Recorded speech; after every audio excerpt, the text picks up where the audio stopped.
నడవలేడన్నారు. నడక మొదలు పెడితే నడవనివ్వమన్నారు. సభలు పెడతామంటే వేదిక లేకుండా చేశారు. రోడ్డు మీద మీటింగ్ పెడతామంటే రోడ్డు మీదనే అవకాశం లేకుండా చేశారు. చిన్న స్టూల్ ఎక్కి మాట్లాడితే స్టూల్ లాగేశారు. మైకులు లేకుండా చేశారు. కానీ ఆ స్వరం ఆగలేదు. ఇందాక పెమ్మసాని గారు చెప్పినట్టు తరం మారింది, స్వరం మారింది.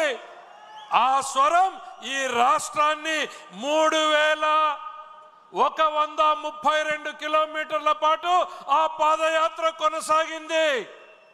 226 రోజుల పాటు పాత 11 జిల్లాలను స్పృశిస్తూ 97 శాసనసభ నియోజకవర్గాలను పలకరిస్తూ 322 గ్రామాల మధ్యలో 2094 గ్రామాల మధ్యలో 1,50,00,000 మంది గుండె తలుపుల్ని తడుతూ బడుగులు, బలహీనులు, పేదలు, యువకులు, మహిళలు, రైతులు వాళ్ళ కష్టాలను, కన్నీళ్లను తెలుసుకుంటూ నేనున్నాను, ఈ తెలుగుదేశం పార్టీ మీకు అండగా ఉంది, చంద్రబాబు గారి నాయకత్వంలో మీ కష్టాలను తీర్చడానికి మేము పని చేస్తాం, నేను మీ సైనికుడిగా పని చేస్తాను అంటూ ఈ రాష్ట్రానికి ఒక నమ్మకాన్ని కల్పించి నిరంకుశ పాలన మీద తొలి తిరుగుబాటు పాదయాత్ర చేసినటువంటి తెలుగు